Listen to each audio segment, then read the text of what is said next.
हमने बोला हमें बहुत कुछ चाहिए, हमें गाड़ी चाहिए, बंगला चाहिए, ये चाहिए, वो चाहिए। कहते नहीं। कह रहे देखिए, इंसान को सिर्फ 2 चीज़ें चाहिए लाइफ में और वो ही हमेशा मान रखना। मैंने बोला क्या बोलिए? कह रहे रात को अच्छी नींद। मैंने बोला हाँ जी। और उन्हीं की भाषा में बोल देता हूँ। हाँ। और सुबह उठकर अच्छी टट्टी। यहाँ पर आकर जब पहली ऐड मिली तो लिखा हुआ मॉडल। मैं कहा अरे वाह, हम तो मॉडल बन गए। तो उस मॉडलिंग दौर में एक कोई कास्टिंग डायरेक्टर थे जिनसे हम मिलने गए, क्योंकि मिलते ही नहीं थे। तो वो एक फैशन वर्ल्ड है, एड में आप मॉडल बने हैं, आपको बुलाया जा रहा है। तो उन्होंने बोला ऐसे काम नहीं मिलता, यहाँ पर कंप्रोमाइज़ भी करना पड़ता है। मुझे याद है मैं लोखंड वाले में कहीं था।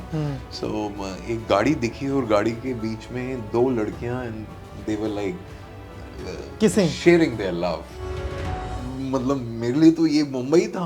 मैं कहा ये क्या है। मैं सुबह 7:30 बजे के करीब गोरेगांव में एक चाय की दुकान पर गया था चाय पीने के लिए। तो वहाँ एक केमिस्ट शॉप भी थी और सामने जो है एक लड़का जो है सारी मेडिसिन जो है पैकेट से खोल रहा था और एक और लड़का वहाँ बैठा हुआ था।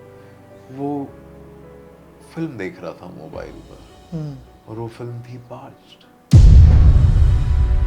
And that was so saddening and such a beautiful print. वो एक सीन जैसा वो कर दिया गया कि न्यूड सीन, वो तो पूरी उसकी जर्नी का वो क्रक्स मोमेंट है। मुझे याद है आपने बीच में एक ऐड किया था एक पान मसाले का, लगता है कि नहीं करना चाहिए था, ठीक है मैंने किया। लगता है, बिल्कुल लगता है कि हाँ वैसी चीज़ें नहीं प्रमोट करनी चाहिए, लेकिन आप ना चाहते हुए भी आप भी सोसाइटी का हिस्सा बन जाते हैं। आपकी फिल्मोग्राफी की बात करते हैं, कुछ फिल्मों की बात करूँगा जिसमें एक है पार्च्ड। बताइए उसके बारे में, क्या कुछ मेमोरी है उससे जुड़ी? लगता है कि ऑडिशन क्या होता है कि आपको जाकर लाइंस देनी है और आपको बस बोल देनी है, लेकिन नहीं। उस अगर मैं पार्श की बात करूं कि उसके पीछे एक परिश्रम रहा है, बिल्कुल। एक जर्नी रही है। तो मैंने पूछा करना क्या है, तो उन्होंने बोला नहीं वहीं पर ही ब्रीफ दिया जाएगा, इम्प्रोव होगा जो भी होगा। ठीक है इम्प्रोव है, लेकिन आपके पास माल मसाला तो होना चाहिए। क्योंकि हमने बोला कि ठीक है अगर आपने बोला एक डिश क्रिएट करनी है, लेकिन ऐसे थोड़ी ना खाली हाथ पहुंच जाऊंगा, हवा में थोड़ी ना बनाऊंगा। तो मैंने प्रदीप जो हैं उनको बुलाया, उनके पास हरियाणवी राजस्थानी डायलेक्ट की पकड़ है। तो मैंने बोला आ जाओ भाई। कह रहे क्या है। मैंने बोला हमें कुछ लिखवाना है तुमसे। कह रहे यार हमारा तो आज मूड है बियर पीने का। मैं कहा बियर पियो। अब बियर पिला दियो, बोलता अब काम का मूड नहीं है हमारा। मैं कहा पागल हो गए हो क्या तुम, मतलब हमने तुम्हें काम से बुलाया है, अरे बियर पिलाइए। आप बोल रहे हो नींद आ रही है। मैं कहा नहीं, एक और पियो और सुनो हमारी बात और लिखते जाओ। कह रहे 1-2 घंटा थोड़ा उतरने दो। तो हम रात को 2-2:30 बजे तक उनका इंतजार किए और उनको बोला लिखो। अरे क्या लिखे हैं। मैंने बोला ऐसी एक कहानी लिखो कि हम प्यार करते हैं तुमसे, हम मोहब्बत करते हैं, हम नाटक मंडली में हैं, हम ये करते हैं। एक मोनोलॉग सी लिखवा ली मैंने। अब वहां पर गए, अब वो मोनोलॉग हमारे हाथ में थी। तो जैसे तैसे कर कर, क्योंकि आपको कुछ तो एक्सप्रेस करना होगा, कुछ तो वोकैबुलरी देनी होगी, आप कैसे परफॉर्म करेंगे। तो वहाँ पर एक हमें कुछ मोमेंट दी गई कि ये नाचता गाता मंडली करता है। तो उसके बीच में करते करते हमने वो स्पीच जो हमने तैयार करी थी वो भी कहीं पर पिरो दी और एक बढ़िया सा सीन तैयार एनेक्टमेंट कर दिया। क्रिएट कर दिया। हाँ। और वो उन्हें अच्छा लगा, हमें तब भी लगा। फिर हमें एक चीज़ लगी कि हमने यार हमें ढपली बजानी आती है बड़ी अच्छी, हम वहाँ नाच भी देते, ढपली भी बजा देते। हमें ये लगा कि हमसे छूट गया। हमने फिर कास्टिंग वालों को मैसेज किया कि I want to give one more audition please please. कह रहे no it was good enough and finally I got finalised. वाह। ये तो मेरी मेहनत थी। तो बहुत ही खूबसूरत जर्नी थी। फिर हम बाहर गए, वो 18 इंटरनेशनल फिल्म अवार्ड फेस्टिवल्स जीती। में, हाँ। तो हाँ, और लीना मैम मतलब इतनी प्यारी, इतने सहजता से मतलब आपको डायरेक्शन देती हैं। मुझे याद है कि एक आखिरी सीन था जब सुरवीन हमारे मुंह पर पैसा मारती है और हम चीख कर बोलते हैं। तो वाइड शॉट था, तो मैं खड़ा होता हूँ, मैं बोलता हूँ ये थारे लिए ही तो कर रहे हैं और किसके लिए कर रहे हैं। तो मैम ने बोला, मैंने रिहर्सल की, मैम ने बोला नहीं Chandan this is not what I am seeing. मैं कहा let me just give the take ma'am and then you just let me know. मैंने परफॉर्म किया, मैंने टेक किया, बोलते चंदन आई गॉट इट।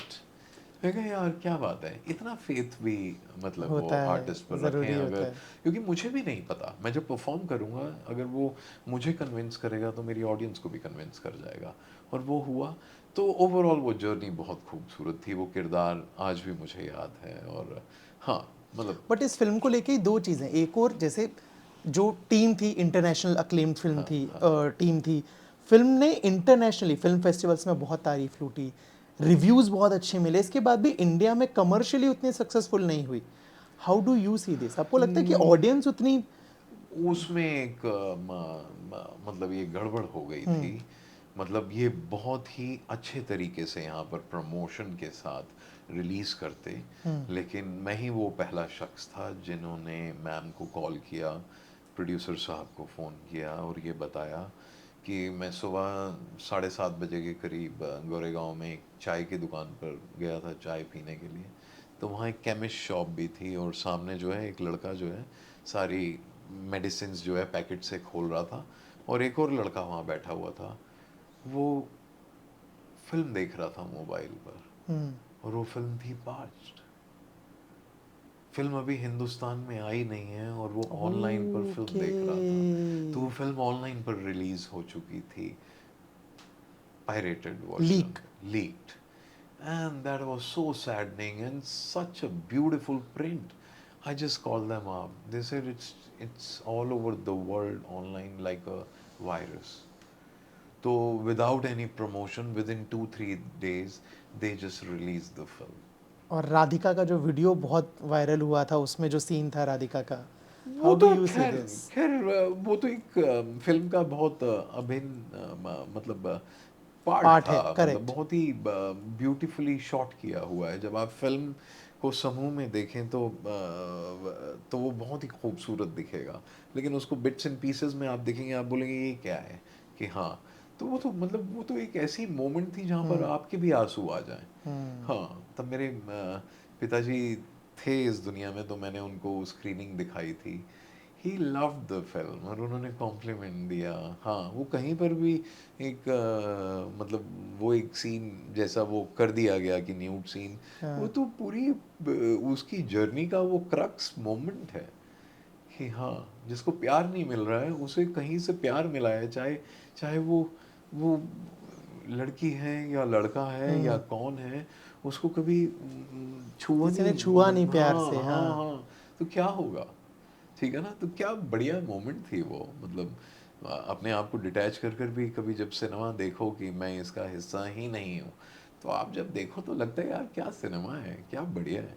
तो ऐसी कहानियों का हिस्सा बनने का मतलब ख्वाहिश और दिली चाह है मेरी। हाँ एक तरफ पास्ट जैसी सिनेमैटिकली ब्यूटीफुल फिल्म, दूसरी तरफ कमर्शियल फिल्म आती है फाइटर। हाँ अब सामने है ऋतिक रोशन और दीपिका, हाँ जी। कैसा एक्सपीरियंस है उसका?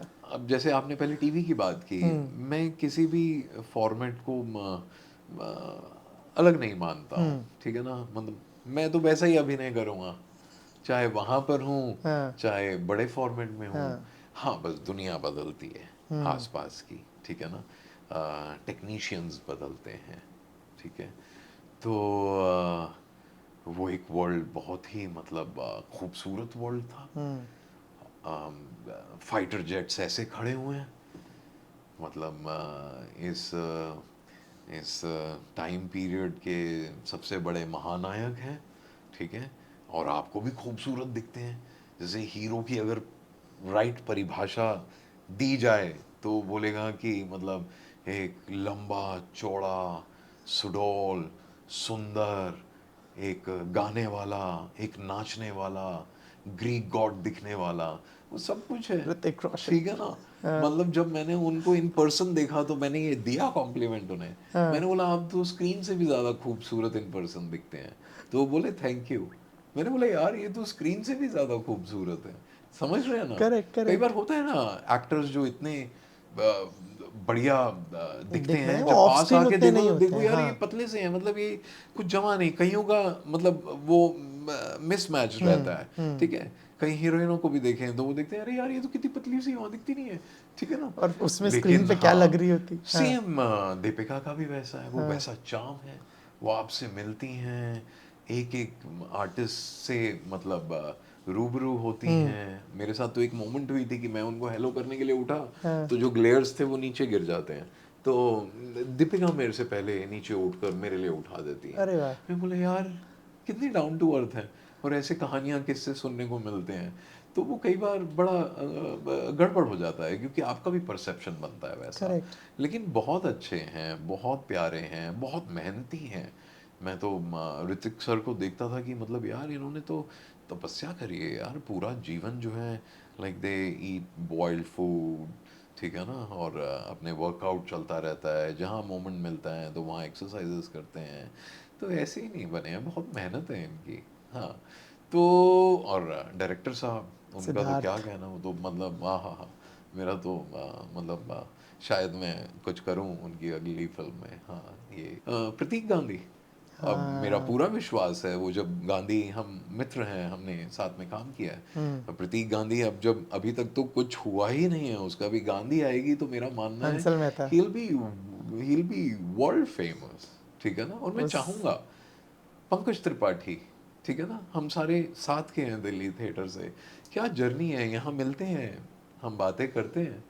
तो मुझे नहीं लगता है कि आप अपनी वो जर्नी सोच सकते हैं, और मैंने भी अपनी लाइफ में ऐसे ही देखा है कि मैंने जितना सोचा है ऊपर वाले ने उससे ज़्यादा ही दिया है, ठीक है ना। हम्म। चाहे वो घर को लेकर चलें, कि जैसे ऐसे महंगाई बढ़ रही थी, मैं कहा यार इतने में तो 1 BHK तक ही आएगा, जब गए तो 2 BHK मिल गया। गाड़ी सोची थी नहीं स्विफ्ट ही लेकर आएंगे, गए तो ऑल्टिस लेकर आ गए, ठीक है ना। तो कहने का मतलब है कि मैंने देखा है कि हमारी वो लिमिट और सीमा नहीं है जानने की कि क्या होगा हमारे साथ, कल का नहीं पता मैं हूँ या नहीं हूँ, ठीक है ना। मुझे एक चीज़ बताइए, हमारे देश में एक्टर्स के ऊपर ना ये भी बहुत रखा जाता है कि आपको मॉरली बहुत स्ट्रांग रहना है, या आप जो भी कर रहे हो वो लोगों के लिए आप कहीं ना कहीं आइडलाइज हो रहे हो। मुझे याद है आपने बीच में एक ऐड किया था एक पान मसाले का, लगता है कि नहीं करना चाहिए था, ठीक है मैंने किया। लगता है, बिल्कुल लगता है कि हाँ वैसी चीज़ें नहीं प्रमोट करनी चाहिए, लेकिन आप ना चाहते हुए भी आप भी सोसाइटी का हिस्सा बन जाते हैं। उस टाइम तो मुझे नहीं पता था, मैं उस चॉइस में ही नहीं था। मुझे तो घर चलाने के लिए कोई एक काम मिल जाए, बस मैं इतना ही चाहता था, ठीक है ना। और मुझे पता भी नहीं था कि है क्या, हम्म। ठीक है ना, कि माउथ फ्रेशनर है, ठीक है ना। और शायद आज भी मुझे ऐसा ही लगता है, क्योंकि मैं नहीं खाता हूँ, हम्म। ठीक है ना, मुझे नहीं पता है। तो ठीक है, वो लिखते भी माउथ फ्रेशनर है, हम्म। वो तो जो ISI ब्रांड आता है और सब, ये तो ऊपर वालों को देखना है कि क्या चीज़ पास करनी है, क्या नहीं नहीं करनी है। करनी है। अगर सोसाइटी में चल रहा है कुछ, तो शायद ठीक ही होगा। करेक्ट। इस पे जो शाहरुख खान ने भी कहा था ना कि अगर गलत है तो सरकार बैन करे, हम नहीं बेचेंगे। तो वो दोनों ही चीज़ें चलती हैं। हाँ, मतलब इस पे मैं तो ये बताऊं कि मुझे तो उस दौर का अगर मैं बताऊं, आज शायद मैं एक चॉइस ले सकता हूं कि नहीं यार, नहीं ले रहे, मतलब हानिकारक है अगर कोई चीज़, तो मैं क्यों प्रमोट करूं, ठीक है ना। कि मैं ऐसा सीन नहीं करूंगा या नहीं करूंगा, क्योंकि मेरे पास घर चलाने के लिए है कुछ। लेकिन उस दौर में तो मुझे याद है कि किसी ने बोला कि एक म्यूजिशियन चाहिए, और मेरे लंबे बाल थे, तो किसी ने बोला चन्नो जा वहां जा, म्यूजिशियन चाहिए। मैं गया, मैं फाइनल हो गया, मैंने तो पूछा भी नहीं क्या कहानी है, क्या ब्रांड है। उन्होंने बोला इतने पैसे मिलेंगे। मैं कहा ओह, 3 महीने का खर्चा आ रहा है, गो अहेड।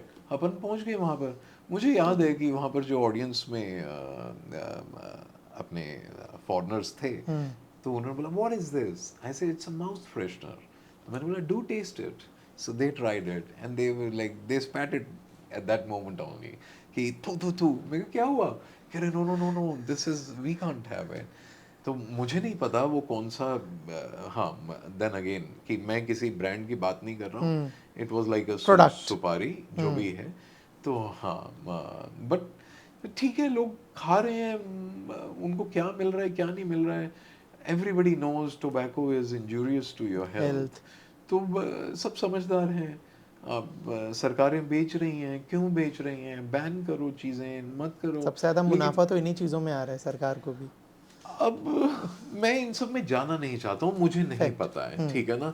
मेरा तो मुझे तो ये नहीं पता है आपका एयर पोल्यूशन लेवल क्या चल रहा है। लोग बोलते हैं इट्स डेडली, हम रह रहे हैं, ठीक है ना। अब अगर है डेडली तो हमें सरकारें बताएं कि यहाँ नहीं रहना है या यहाँ से जाना है, ठीक है ना। हमारे यहाँ मॉस्किटो के लिए वो इतना सब कुछ डालते हैं धुआं, हम तो उसके बीच में चल कर जाते हैं, हमें पता ही नहीं है, ठीक है ना, हमें नहीं पता वो शायद इतना डेडली हो, लेकिन क्या हमारी सोसाइटीज को पता है कि नहीं इस टाइम आप बाहर मत निकलिए, ठीक है, क्या है क्या नहीं है, लाइक वो तो ऊपर वालों को कंट्रोल रखना पड़ेगा। पहला टीवी शो कैसे मिला? ऑडिशन क्या था, प्रोसेस क्या था, फीस कितनी मिली थी, सैलरी क्या कुछ? पहला पहला दिन जब पहुंच गए सेट पे तब क्या फील हो रहा था? अ, एक मैं वन रूम किचन में 7-6 लड़के थे हम, कोई जानने वाला नहीं था यहाँ पर। तो दिल्ली में एक्ट वन थिएटर में था, तो पंडित जी हम कहते हैं अपने गुरुजी को। तो मैंने जाने की चाह रखी, बिकॉज पिताजी रिटायर हो चुके थे और माताजी का स्वर्गवास हो चुका था। तो मैं एक्ट वन में था, तो एक टाइम ऐसा आया जहाँ पर लगा कि भाई अब कुछ कमाना पड़ेगा। अब मैं तो अभिनय कर रहा हूँ, तो मुझे अभिनय से ही कमाना पड़ेगा, और मुंबई इंडस्ट्री है जहाँ पर आप हब है, अपनी करेक्ट। आर्ट को मतलब बेच सकते हैं। तो बस उन्होंने बोला कल निकल जाओ। मैंने बोला कल निकल जाओ, कल कैसे निकल जाए? तो मैं एक दिन और रुक गया और रिहर्सल पर गया। उन्होंने बोला तू अभी तक यहीं है, जा क्यों नहीं रहा? तो मुझे समझ नहीं आया, पर उन्होंने यही कहना चाहा था कि अगर तुम दिल्ली टिकोगे थोड़ा दिन, तो तुम यहीं पर ही कुछ ना कुछ काम ढूंढोगे और फिर बहुत मुश्किल हो जाएगा जाना। आज समझ आता है कि आपको एक जोश, एक पैशन और एक रिस्क लेना पड़ता है, एक लीप लेनी पड़ती है, and finally you you reach to your destination. फिर जो भी होगा वो अपने आप फिर बन जाता है। तो बस ऐसे ही 24 जून की बात 2004 को हम दिल्ली से 425 रुपए की ट्रेन करके यहाँ पर पहुँच गए, और 2000 रुपये मेरे इकट्ठे हुए थे, क्योंकि पिताजी रिटायर्ड हो चुके थे। वो बोलते पेंशन आएगी। मैंने बोला अभी बताओ क्या है। तो बाकी वो कहीं इन्वेस्ट कर रखा था। बोले मेरे को हफ्ता तो दे, पर मैं अपनी जिद में था। जो वो नाली वाला किस्सा बताया कि मैं तो कूदूंगा, तो मैंने बोला मैं तो जाऊंगा कल। तो जैसे तैसे करके 500 इधर दादी यहाँ वहाँ करके 2425 1600 रुपये लेकर बम्बई आ गए। आज मैं सोचता हूँ तो मैं बोलता हूँ क्रेजी। आप 1600 रुपये में, आपको पता है कितना रेंटल चलता है, कैसे चलता है, कैसे जीते हैं, कोई सोच नहीं सकता है। लेकिन वही है, जाको राखे साइयाँ मार मार सके ना सके न कोई। कोई। तो वहाँ मुंबई बोरीवली उतरे, वहाँ से किसी ने बताया कि ट्रेन जाती है। तो ट्रेन उन्होंने बोला वो गोरेगांव जाती है। तो हम तो दिल्ली वाले हैं, हम तो ऐसे पटरी क्रॉस कर जाते हैं। तो वो करा, तो वो जैसे ही अटैची रखी वो भागी, किसी ने हाथ पकड़ा और खींच लिया। हाँ। मैंने बोला ये क्या था, ये कैसे ट्रेन चलती है? तो समझ आया ये मुंबई है, दिस इज टू फास्ट। और उसके बाद मैंने कहा नहीं, never in life I will be crossing like this, ये तो मतलब जानलेवा चीज़ है। फिर हम दोस्तों के घर आए, वहाँ 6 लड़के थे।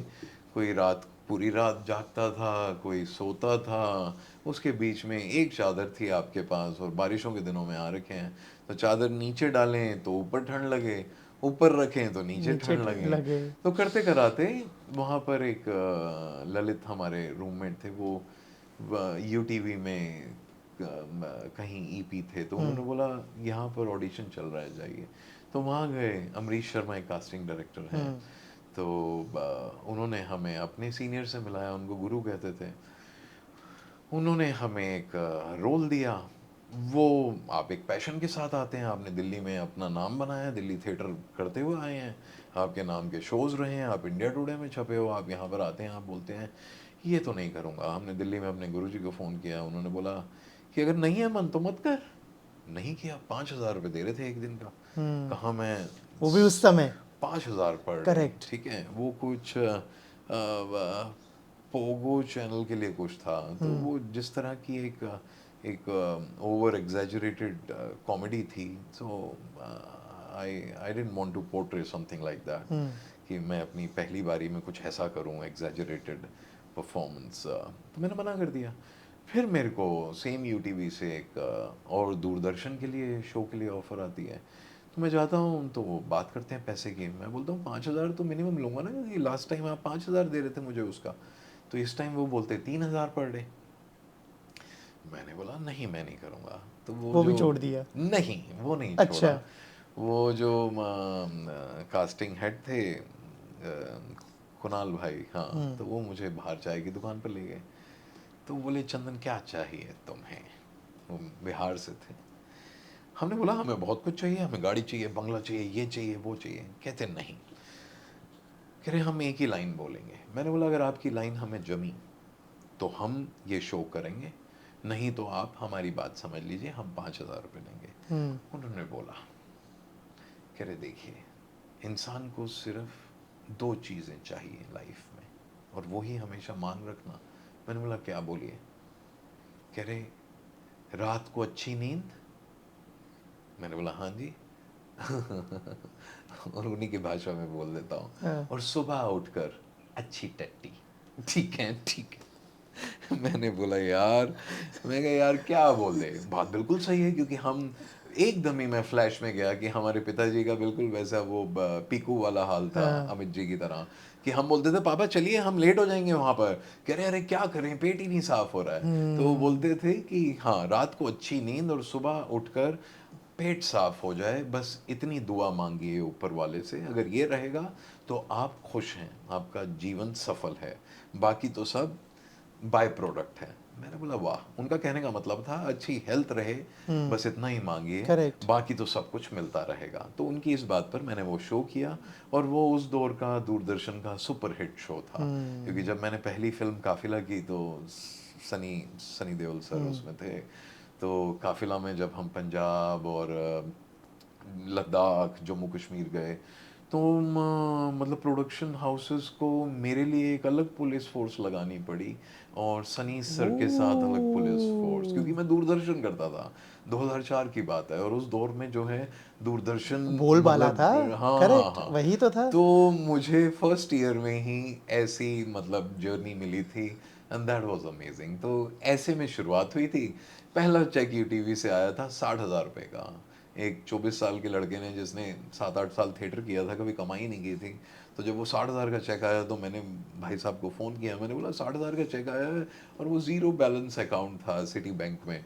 तो बैंक वालों ने बोला हम चेक नहीं है ऐसे सबमिट करेंगे, आप वो ड्रॉप बॉक्स में डाल दो। तो हाँ। मैंने भाई को फ़ोन करा, मैंने बोला यार ये कह रहे हैं बाहर डब्बे में चेक डाल दो 60,000 रुपये का, ठीक है। तो बोले हाँ हाँ डाल दो, हम लाखों के डालते हैं, कुछ नहीं होता। मैंने बोला ऐसे कैसे, अगर खो गया तो मैं क्या करूँगा। बट हाँ, वो एक इनोसेंस थी, उस दौर का वो टाइम था। लेकिन हाँ, आप पीछे फ्लैशबैक में ले जा रहे हैं। बहुत अच्छा मोमेंट, और बहुत अच्छे दोस्त थे, और बहुत अच्छा सहयोग रहा सबका। और आज भी मतलब जितने कास्टिंग डायरेक्टर्स हैं, मतलब मैं उन सब की गुड बुक्स में हूँ, तो वो भी एक होप रहती है, they all consider me as a good actor, जो मतलब ये मेरा सौभाग्य है। नए लोग जो भी मुंबई में आते हैं, चाहे अब आ रहे हो चाहे पहले आ रहे हो, चाहे वो मेल हो चाहे फीमेल हो, एक चीज़ से वो लोग बड़ा परेशान रहते हैं या बचना चाहते हैं, कभी कभी मुखातिब होते हैं, वो है कास्टिंग काउच। हाँ बहलाने फुसलाने की कोशिश की जाती है, जिसे कॉम्प्रोमाइज़ भी बहुत बार बोलते हैं कि अगर आपको काम चाहिए तो थोड़ा तो करना पड़ेगा। कभी आपके साथ हुआ ऐसा कुछ, किसी ने कुछ आड़ा टेढ़ा बोला स्टार्टिंग हो? मतलब बिल्कुल ही नए आए थे, तो मैं जो हूँ मुझे एड्स मिलने लग गए, ठीक है। तो और वैन पर लिखा होता था मॉडल। मैं कहा अरे वाह, हम तो मॉडल भी बन गए, क्योंकि हम तो एक्टर, अभिनेता, ठीक है ना, नाट्य कलाकार। शास्त्र, हाँ। कलाकार, ठीक है। तो यही सब था। तो यहाँ पर आकर जब पहली ऐड मिली तो लिखा हुआ मॉडल, मैं कहा अरे वाह, हम तो मॉडल बन गए।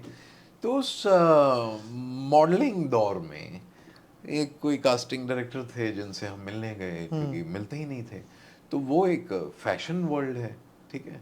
आप एड में आप मॉडल बने हैं, आपको बुलाया जा रहा है, तो उन्होंने बोला ऐसे काम नहीं मिलता, यहाँ पर कंप्रोमाइज़ भी करना पड़ता है। अब इतनी तो समझ थी, लेकिन अब किसी के सामने बैठे हैं तो क्या बोले। मैं कहा ये क्या होता है, ये क्या होता है कॉम्प्रोमाइज़। कह रही है मैं तुम्हें बताऊंगा, लेकिन हाँ ये करना पड़ता है ये वो। मैं कहा अच्छा। मैं कहा मुझे वैसे ऐसे मतलब अच्छे तरीके से काम मिल जाए तो वो मैं करना चाहूँगा, बाकी वो सब कुछ नहीं, ठीक है ना। तो मैं वहाँ से जैसे ही निकला, ऐसे मन करा मैं भाग जाऊँ यहाँ से, क्योंकि आपको पता नहीं कि क्या होते क्या हैं ये होता लोग, क्या है? होता हाँ। होगा क्या नहीं होता होगा। तो हाँ, वो कहीं पर ऐसे ही आपसे जिक्र किया तो वो कुछ 10-8 आर्टिकल छप गए कि आप कास्टिंग काउच से कैसे भागे, एंड दिस एंड दैट। पर हाँ, तो अलग करेक्ट। है हम तो। हाँ। मतलब दिल्ली दिल्ली भी मतलब एज कम्पेयर टू मुंबई, मतलब काफ़ी उस लिहाज से बोलूँ तो काफ़ी पीछे है, कि हमें नहीं वो दुनिया पता। और आप बीइंग एन आर्टिस्ट, आप सारा टाइम तो मतलब कॉलेज और थिएटर, वही एक ऑडिटोरियम में वहीं पर ही उछल कूद कर रहे हो, भाग रहे हो, कभी बंदर बन रहे हो, कभी भालू बन रहे हो, कभी भगवान राम बन रहे हो, कभी चेकव की कहानी में घुस गए, कभी शेक्सपियर की कहानी में घुस गए। सुबह शाम रात दिन उसी दुनिया में रहते थे। तो जब मैं पहले दिन आया था तो मुझे याद है मैं लोखंडवाला में कहीं था। सो एक गाड़ी दिखी और गाड़ी के बीच में दो लड़कियां, and they were like kissing, sharing their love, ठीक है ना। हाँ, दो लड़कियां, हाँ ओके, तो मेरे लिए तो मतलब मेरे लिए तो ये मुंबई था। मैं कहा ये क्या है, लेकिन फिर अब तो मतलब बहुत ही ओपन हो चुका है ना कि करेक्ट, हाँ। बट आज से 20 साल पहले इट्स अ बिग थिंग। एक दिल्ली के लड़के के लिए एक सरकारी अफसर का बच्चा हूँ मैं, जो पिताजी हमें यही सिखाते हैं कि अच्छे रहो, भगवान का नाम लिया करो। तो हाँ, तो ऐसा एक बच्चा रहा हूँ और आज भी मतलब स्पिरिचुअली कनेक्ट होने में मज़ा आता है। भजन सुनता हूँ मैं, कोई इसमें मुझे वो नहीं है, भगवान का नाम लेने में अच्छा लगता है। मुझे लगता है कि हर जगह भगवान है, कण कण में भगवान है, मुझ में भगवान है। हमें तो हमारी तो एक्सरसाइजेज होती थी ये थिएटर की, कि आप जिस चेयर पर बैठे हैं, ठीक है ना, so bring life to it. अच्छा, ठीक है, एक प्रॉपर्टी वो आपका हिस्सा बन जाए। तो if you just feel it, there is a life to it. ठीक है ना। तो ऐसी जर्नियों में रहते हैं, एक फिलोसफिकल वर्ल्ड है, तो उसके बीच में अगर स्पिरिचुअल कनेक्शन जुड़ जाता है तो अभिनय में चार चांद लग जाते हैं, मुझे लगता है ऐसा। आपके अभिनय की बात करें तो आपने अलग अलग मोड्स में काम किया है, चाहे वो टीवी हो, फिल्म हो या वेब सीरीज़ वगैरह हो। एज एन एक्टर बहुत लोग अच्छा मेरे से ये भी बोलते हैं कि जो ट्रीटमेंट होता है बहुत बार, अगर आपका रोल लीड नहीं है, अगर आप सपोर्टिंग कैरेक्टर हो, सपोर्टिंग एक्टर हो, तो जो आसपास के जो लोगों का तवज्जो बोल लो, इज्जत बोल लो, रिस्पेक्ट बोल लो, कहीं ना कहीं घट जाती है। और टीवी में ये चीज़ ज़्यादा होता है। डू यू फील, कभी आपको ऐसा लगा, महसूस हुआ, देखा? टीवी को नहीं बोलेंगे, वो थोड़ा एक्टर्स को लेकर है। मैंने ऐसा नहीं झेला है क्योंकि मुझे बहुत ही स्ट्रॉन्ग कैरेक्टर्स मिले हैं। जब कोई पोर्ट्रे नहीं कर पा रहा है तो मेरे जैसे एक लड़के को बुलाया जाता है जो थोड़ा सा सुंदर भी दिखता है, और जो उस फॉर्मेट में भी बैठेगा, जिसकी आवाज़ भी अच्छी है और जो अभिनय भी जानता है, तो मैं फिट बैठ जाता हूँ। ठीक है ना। और जब मैं अभिनय करता हूँ तो मेरी दोस्तियाँ, मुझे वो रिस्पेक्ट उनकी आंखों में मिल जाती है। तो मुझे नहीं वैसा सहना पड़ा है। तो मैं इस बारे में कुछ ज़्यादा कह नहीं पाऊंगा। वो होता होगा फॉर श्योर, वो डेफिनेटली होता होगा, वो अभिनय क्या नॉर्मल लाइफ में होता है। मुंबई में सर्वाइवल कितना इजी है फाइनेंशियली और मेंटली, जिस फील्ड में हम लोग हैं खास तौर पर? देखिए, मैं तो बिल्कुल ही ज़ीरो से चलकर यहाँ पर आया हूँ कि आज रेंटल ऐसा है कि आप अगर 2-3 महीने काम नहीं करते हैं तो आपके थॉट आने लगेगा कि गांव लौट जाओ। ठीक है ना। बट बीइंग एन एक्टर, आपके साथ हमेशा ये, अगर आपको रहना है, टिके रहना है, तो पूरी मुंबई में आप कहीं पर भी रह सकते हैं। ठीक है ना। आप और कहानियाँ सुनी हैं कि नवाज भाई स्टेशन पर रुके थे, वहाँ रुके थे। हाँ, लेकिन ये बोलूँगा कि सर्वाइवल टफ है। एक आर्टिस्ट की जर्नी इतनी इजी और सुखद नहीं दिखती है। मतलब होती है जैसी दिखती है।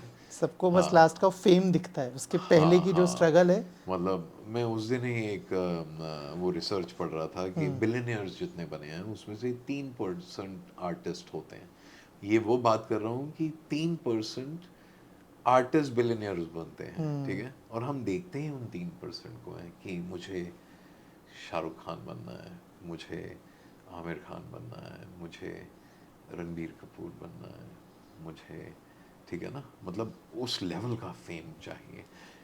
कोई बुरा नहीं है, सपने देखने चाहिए और उनके पीछे लगना चाहिए, लेकिन आपको अपनी आर्ट पर भी वैसी मेहनत करनी पड़ेगी। मैं अगर करेक्ट। वहाँ पर नहीं हूँ तो अभी मेहनत करनी बाकी है। ठीक है ना, ये मैं लेकर चलता हूँ। तो ऐसे में आपका माइंडसेट ठीक रहता है कि आप मेहनत तो करनी पड़ेगी ना। And when I just see them, उनके इंटरव्यूज़ देखता हूँ, क्या है यार, बात है, ऐसे ही नहीं है, बातें हैं। मुझे आपकी बात से विनय पाठक साहब की एक बात याद आ गई। अभी हाल ही में उनका इंटरव्यू किया था, तो उन्होंने उनकी जो फिल्म आई थी चिड़िया, उसका एक किस्सा बताते हुए बताया कि उस फिल्म में जो 2 बच्चे हैं उसके लिए 2000 बच्चों ने ऑडिशन दिया था और 2 सिलेक्ट हुए ऑब्वियसली, बट वो जो 1998 बचे, उनका क्या? बच्चे हैं ना, रिजेक्शन जो झेला, उनको सेल्फ डाउट आ गया, उस बारे में कोई बात ही नहीं करता है ना, क्योंकि हाँ, नहीं बात करते हैं, क्योंकि वो सब भी हमारे ही भाई लोग हैं। हम उस सपने में जीते हैं कि मेरा टाइम आएगा, मेरा टाइम आएगा। लेकिन हाँ, एक रियल चेक रहना चाहिए। आपको प्रैक्टिकल होना चाहिए। हाँ, मैं भी उनमें से नहीं हूँ। मैं भी प्रैक्टिकलिटी से मुझे लगता है कि दूर हूँ। जैसे मैं किसी अ, अ, शादी में नहीं घुस पाया, क्योंकि आपको समझ ही नहीं आता कि कैसे कैसे कर पाएंगे। जब 24 का था तब लगता था कि शादी कर लेते हैं, ठीक है ना, तब लड़कियों को समझ थी। उन्होंने बोला नहीं नहीं नहीं। अब मुझे समझ आती है वो क्यों कहती थी, क्योंकि यू नो कि उनको नहीं दिखता था कि हाँ, लेकिन हमें तो दिखता था कि हम तो कर जाएंगे। तो करेक्ट। वो मैच होना बहुत ज़रूरी है। तब कईयों की शादियां हुई हैं, कईयों ने अचीव किया है, जो वो अच्छे साथी रहे हैं, जिनको एक दूसरे के सपने में विश्वास रहा, तो वो बन गए, बना दिए उन्होंने। तो अब लगता है कि अब तो बहुत अच्छी जर्नी है, बहुत सुखद जर्नी है। अपने सपने लेते हैं, अपना जाते हैं, काम करते हैं, आसपास 4-5 दोस्तों की मतलब थोड़ी मंडली है। थोड़ी सपोर्ट कर हाँ। देते हैं। ऊंच नीच होती रहती है, तो बहुत अच्छे दोस्त भी हैं कि कभी हम नीचे हुए तो उन्होंने उठा दिया, वो नीचे हैं तो हम सहयोग कर देंगे। तो वो यहाँ पर रहना भी चाहिए। हाँ। मुझे जब मैं अभी आपके घर आया, मेरे को एक चीज़ जो बहुत प्यारी लगी वो थी किताबें। बहुत सारी किताबें, और मेरे को सामने दिख रही है एक इरफान साहब की किताब। हाँ जी। कुछ याद है, कभी मिले इरफान साहब से? क्या होता है समथिंग, एक सीरीज थी, एपिसोडिक। आज से मतलब मेरे शुरुआती दौर हैं, आज से 20 साल पहले। तो बालाजी टेलीफिल्म्स की थी। तो वो कुछ मिस्टीरियस कहानियाँ या भूतिया कुछ ऐसे एपिसोड्स होते थे, वो एंकर करते थे। तो मैं एक कहानी में एक किरदार प्ले कर रहा था। तो डबिंग के लिए मैं स्टूडियो में गया था।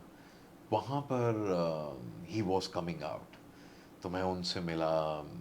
मुझे बुखार चढ़ा हुआ था उस दिन, 103 104 में, तब भी जो है डब पर गया था। और शायद मेरा बुखार उसके बाद उतर गया उनसे मिलने के बाद। मैंने उन्हें बोला मैं इस एपिसोड में हूँ और आपसे मिलना मतलब एक सौभाग्य की बात है। बड़े प्यार से मिले उन्होंने। मैंने बताया क्योंकि हमारे गुरु को और दिल्ली थिएटर में एक्ट वन को ऑलमोस्ट सब थिएटर वाले जानते जानते हैं। हैं, करेक्ट। तो जब मैंने वो बताया तो बोले वाह वाह वाह वाह, बहुत बढ़िया। उन्होंने पूछा इनकी कैसे हैं, तो मतलब बहुत अच्छा लगा। और मतलब बीइंग एन एक्टर, उनका अभिनय तो मतलब जादुई अभिनय रहा है, कोई कोई नकार मैजिक। ही नहीं सकता है, ठीक है ना। जो सबका परिश्रम है कि वो मैजिक मोमेंट हम टच कर जाएं, जहाँ पर लोगों को वो किरदार लगने लगे कि ये इरफान भाई नहीं, ये यही एक यही है, किरदार है, हाँ। ठीक है ना। जो बहुत ही दुखद है। मतलब अब अच्छे आर्टिस्ट आने लगे हैं, क्योंकि हमारे पास धरोहर है एक्टर्स की, जो मतलब आपको वो दिखा सकते हैं कि आपको मेरा अंश भी नहीं दिखेगा, आपको अभिनय दिखेगा और राइटर की राइटिंग और डायरेक्टर की डायरेक्शन दिखेगी एक एक एक्टर के थ्रू। आपको एक्टर दिखेगा ही नहीं उसमें, ठीक है ना। वैसे हैं और आ रहे हैं, उन पर विश्वास बन रहा है। तो बहुत अच्छा टाइम पीरियड है मुझे लगता है एक्टर्स और यंग टेक्नीशियंस और स्टोरी राइटर्स और डायरेक्टर्स के लिए। तो हाँ, क्योंकि बिजनेस वैसा क्रिएट नहीं हो पा रहा है, तो बजट स्लैश होंगे, तो यंग टैलेंट आएंगे जिनको पैसा नहीं चाहिए, बस काम काम चाहिए। चाहिए। तो बहुत अच्छा गोल्डन पीरियड है जो मुझे लगता है। और हमें वो मौके मिलने चाहिए अच्छे अच्छे किरदारों के लिए, तो हम भी दिखा सकते हैं कि हम इंटरनेशनल कैलिबर के परफॉर्मर्स हैं और मतलब जड़ों से जुड़े हुए, और 20-20 साल से मतलब हमने कुछ सोचा ही नहीं है, बस अभिनय ऐसा होगा वैसा होगा, हम एंटरटेनमेंट वर्ल्ड में ऐसा अभिनय करेंगे कि लोग दंग रह जाएंगे, देखते रह जाएंगे। हाँ, आते हैं जहाँ पर भी मैं काम करता हूँ तो मिलते हैं वो कॉम्प्लीमेंट्स की, फिनोमिनल, अद्भुत। तो मैं कहा अच्छा ऐसा क्या कर दिया है, पर उनको लगता है, तो वो शायद जब ऊपर भी जाएगा तो वो दिखेगा डेफिनेटली। नहीं, वो दिखता है, दिख हाँ रहा है। हाँ। तो लेकिन आपने हाँ बात की किताब की, जी तो ये इरफान सर की एक मैं एक सेकंड उठूंगा, मैं जी दिखाई प्लीज। देता हूँ कि हाँ। तो और कुछ पन्ने कोरे रह गए, अजय अजय जी की ये लिखी हुई किताब है इरफान। तो ये मेरे हाथ लगी और मैं इसे पढ़ना शुरू हुआ, क्योंकि आपको कई बार लगता है कि यार आपने भी अच्छा काम किया है। मैं तो नहीं डाउट लेता हूँ, लेकिन किसी भी एक्टर पर ये डाउट आ सकता है कि मुझे क्यों नहीं सराहा जा रहा है, मेरा नाम क्यों नहीं टैग हुआ इंस्टाग्राम पर, ठीक है ना, मुझे क्यों नहीं प्रमोशन में बुलाया गया, ठीक है ना, क्या मैंने नहीं ऐसा काम किया कि वो लोगों को दिखे कि क्या अभिनय किया है? तो ये क्वेश्चन चल रहे थे मुझे भी। तो ये किताब हाथ लग गई, तो इन्होंने बोला हमें तो नेम से तक बुलाया ही नहीं जाता था, ठीक है ना, कि तब्बू जा रही हैं इंटरनेशनल प्लेटफॉर्म्स पर, तो हमें लगता था क्या हमने कुछ किया ही नहीं है, ठीक है ना। तो फिर कॉन्फिडेंस मिलता है कि नहीं, हर आर्टिस्ट को मतलब ये सब सहना पड़ता है। एक अच्छी फसल भी तब होती है, बड़ी अच्छी एक कहानी है कि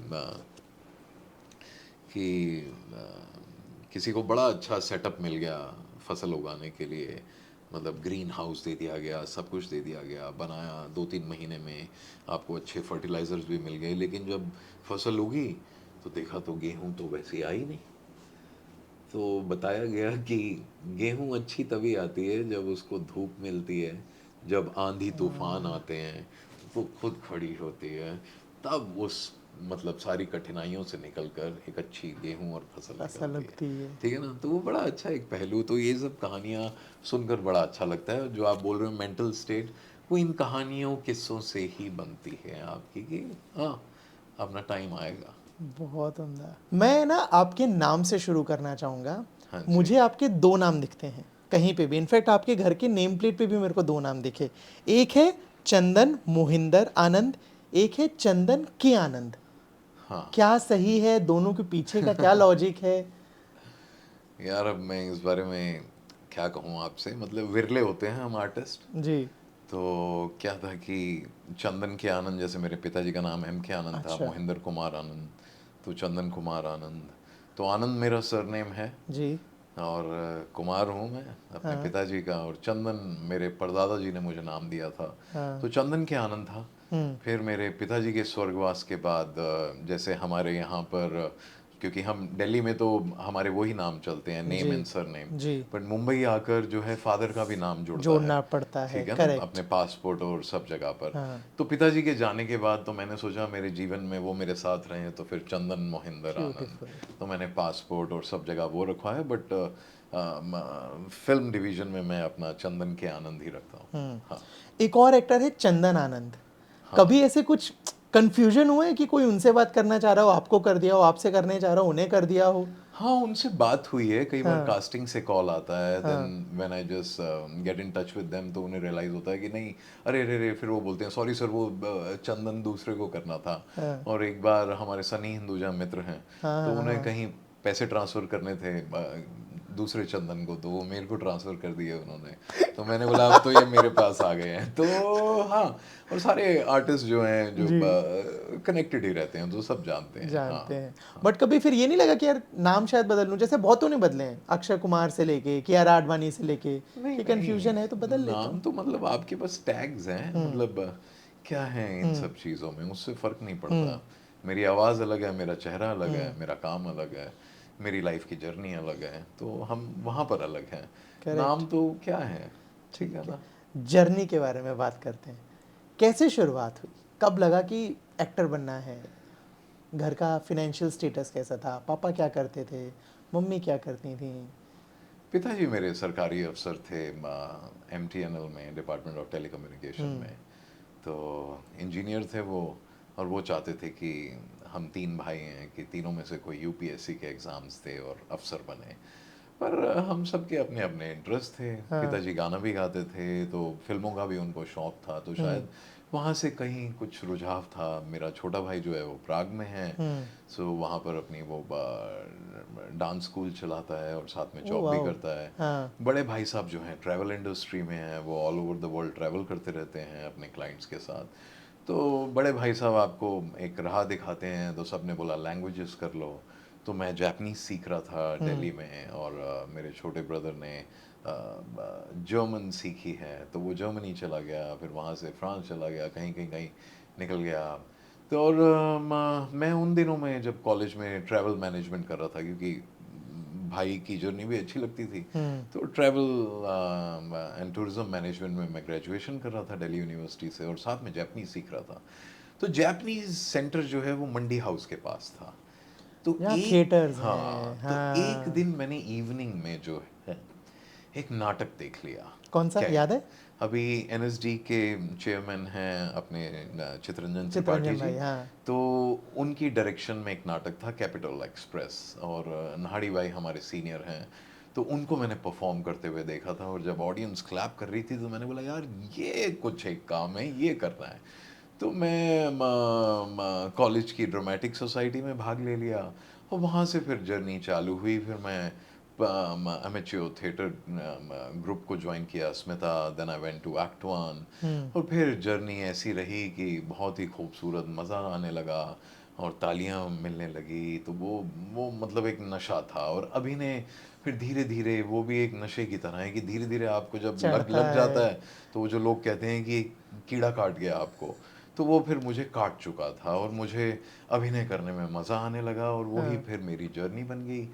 भाइयों ने कोशिश की कि मतलब अब हम यहाँ इस शहर में हैं, तो ये सपना लगता है कि अब तो हम जीते हैं, ये एक लाइफ का हिस्सा बन गया है। लेकिन अभी भी जब आप दूर के शहरों से सोचे मुंबई आने की, बहुत तो मुश्किल है। तो जब मैं अपने कई बार फ्लैशबैक में जाता हूँ, तो we think that what was the journey and what we used to think about Mumbai, तो वो बहुत दूर लगती है। और इस इंडस्ट्री में एक कलाकार बनना और फेमस बनना, मतलब आज भी लोगों को लगता है अगर बोल दो तो लगेगा ये क्या मजाक कर रहा है, ठीक है करेक्ट, ना। हाँ।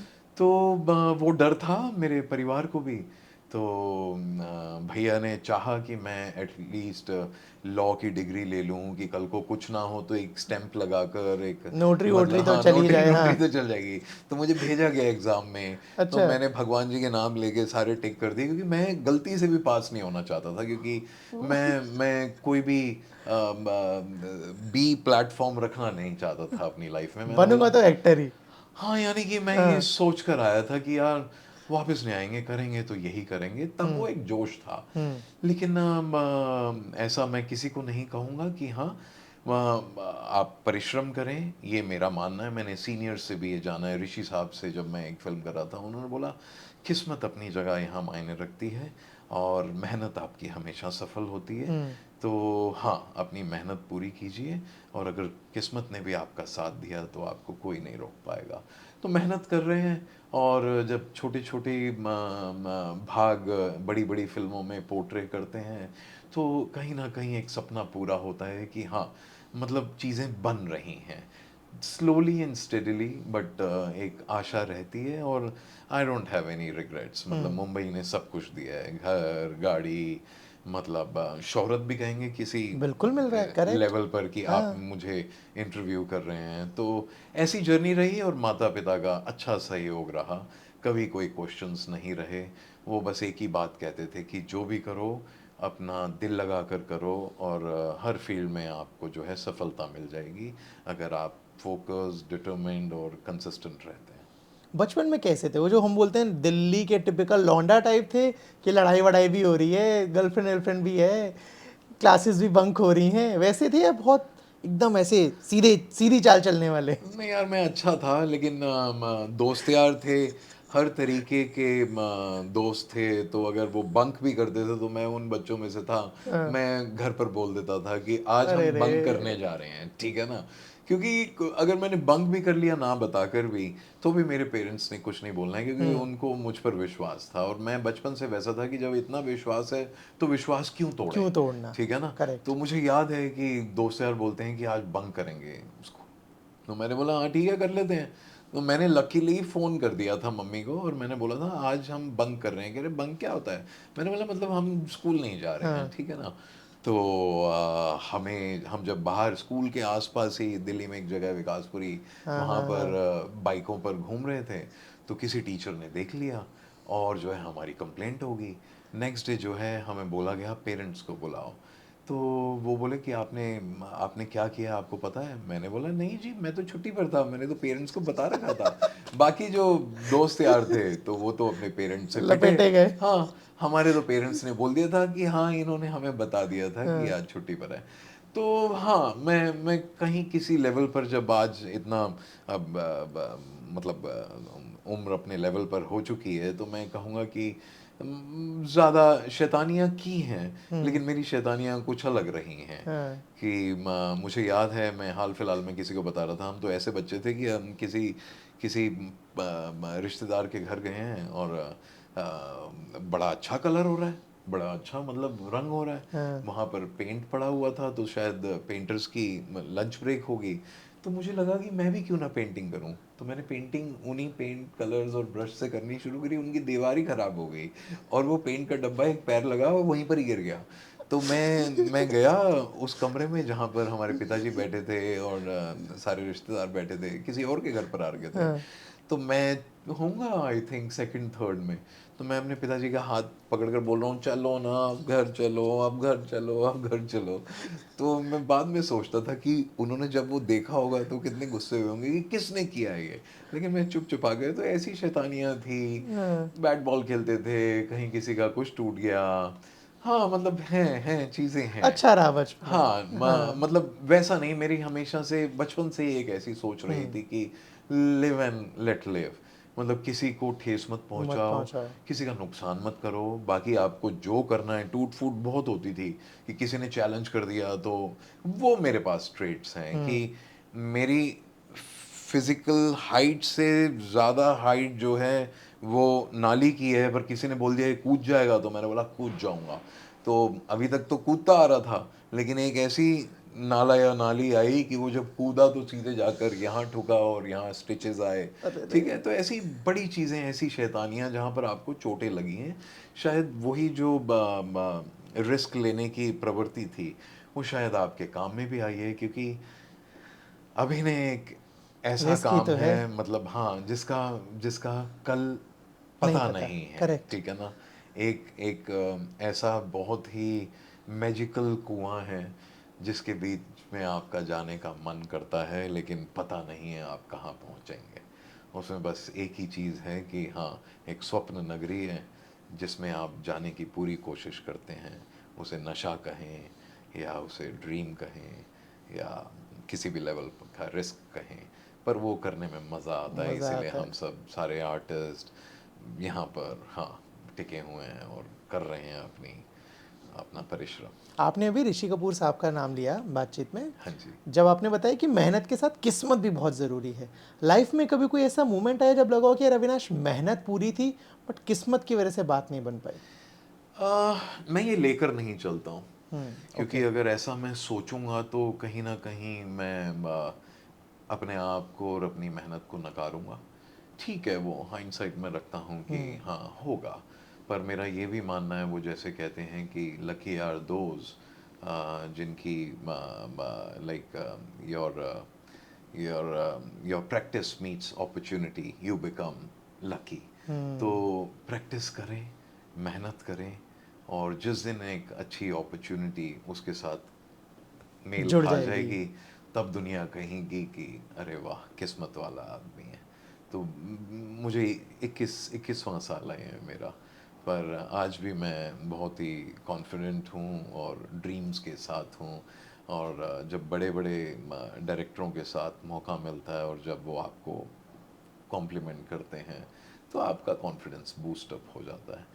और बाकी तो विशियस सर्कल है कि वो कितना मुझे इतना चाहिए, मुझे इतना चाहिए, मुझे ऐसा करना है, मुझे वैसा करना है, वो तो कभी पूर्ण ही नहीं पूरा ही होगा। नहीं होता वो तो। तो अच्छी कहानियाँ मिलती रहें, अच्छे किरदार खेलने को मिलते रहें और मैं उन किरदारों में उस दुनिया को जी सकूं, बस इतनी मेरी चाह है, मतलब अगर ख्वाब आपका है। एनडीए इजाज़त दे, जो नॉन डिस्क्लोजर एग्रीमेंट होता है, अगर वो इजाज़त दे, तो लव एंड वॉर और होम बाउंड, इसके बारे में कुछ भी बात कर सकते हैं? क्या थीम है, क्या है मैं बस इन इन एक्सपीरियंस? इन डायरेक्टर्स को जानता हूँ, उनके हाँ। साथ छोटा मोटा कुछ किया है। और हाँ, मतलब मैं कहानियों का हिस्सा हूँ। आगे अभी बन रही हैं ये सारी पिक्चरें, बहुत खूबसूरत जर्नियाँ हैं।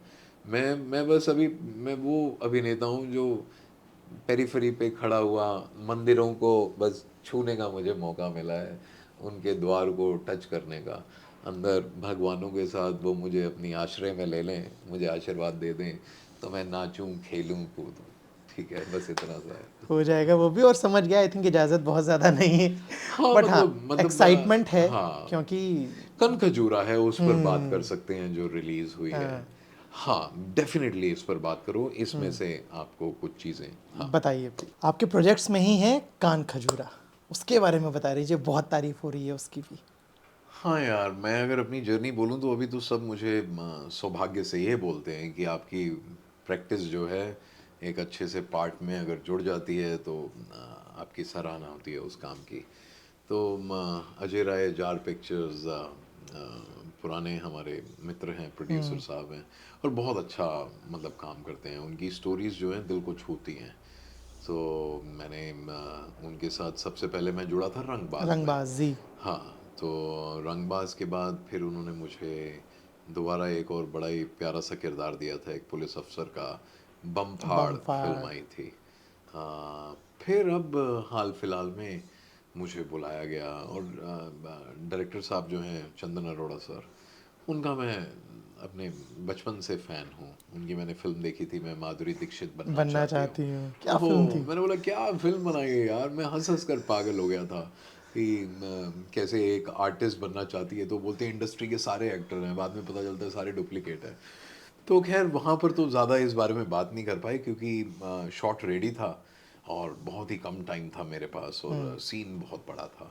मेरे पास 3 घंटे का टाइम था और मुझे वो नेल करना था सीन। तो मुझे बस चंदन सर ने यही बोला कि मेरे नाम की इज़्ज़त रख लेना। अब ये बहुत बड़ी बात हो जाती है कि करेक्ट। मैं और आपको एज़ एन एक्टर मेरा मानना है कि लाइफ़ और कैरेक्टर क्रिएशन मुझे भी एक्शन और कट के बीच में पता चलता है।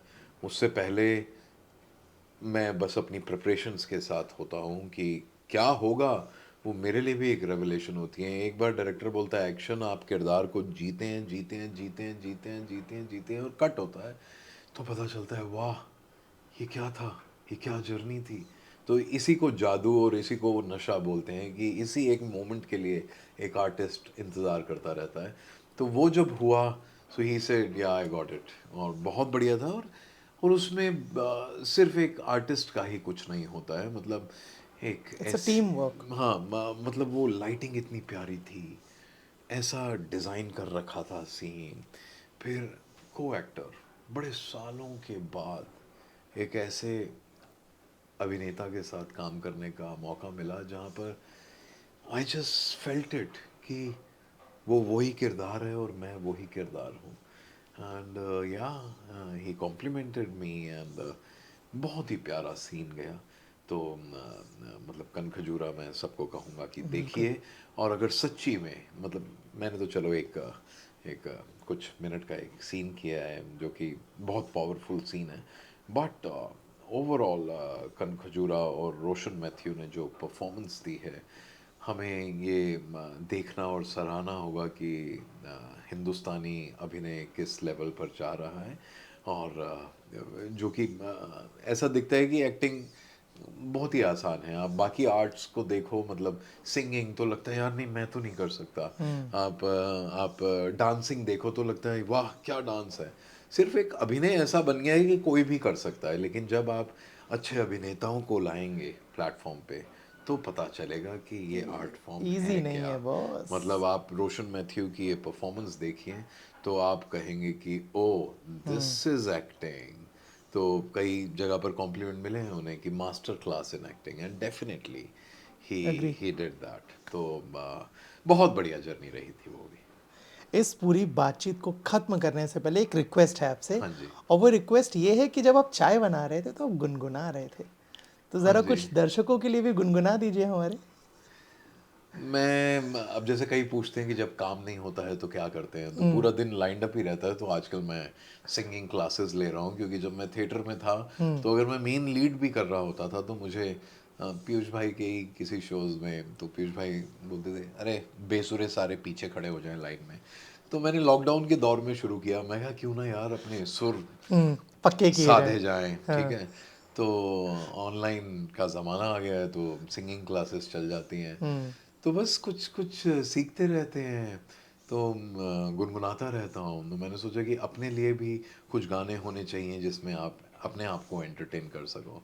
तो मैं गाता रहता हूँ, जैसे मैं पल दो पल का शायर हूँ, पल दो पल मेरी कहानी है, पल दो पल मेरी हस्ती है, पल दो पल मेरी जवानी है, मैं पल दो पल का शायर हूँ। बहुत उम्दा, बहुत उम्दा, बहुत उम्दा। गाना भी, आप भी, काम भी। थैंक यू सो मच हमारे साथ थैंक यू, जुड़ने के लिए, थैंक यू, इस थैंक यू, बातचीत के थैंक लिए। You. And I really wish and I hope कि जो प्रोजेक्ट्स अभी और आ रहे हैं हाँ जी। वो आएँ, रिलीज़ हों, हिट हों, हम दोबारा एक्टिंग पे बात करें, आपके क्राफ्ट पे बात करें, और आते रहें, हम बात करते रहें। सो क्या थैंक यू बात। So much Chandan for the बातचीत। मुझे भी बहुत मज़ा आया। Same here. Thank you so much, thank you. मेरा नाम है चंदन और आप मुझे गलाटा इंडिया पर देख रहे हैं।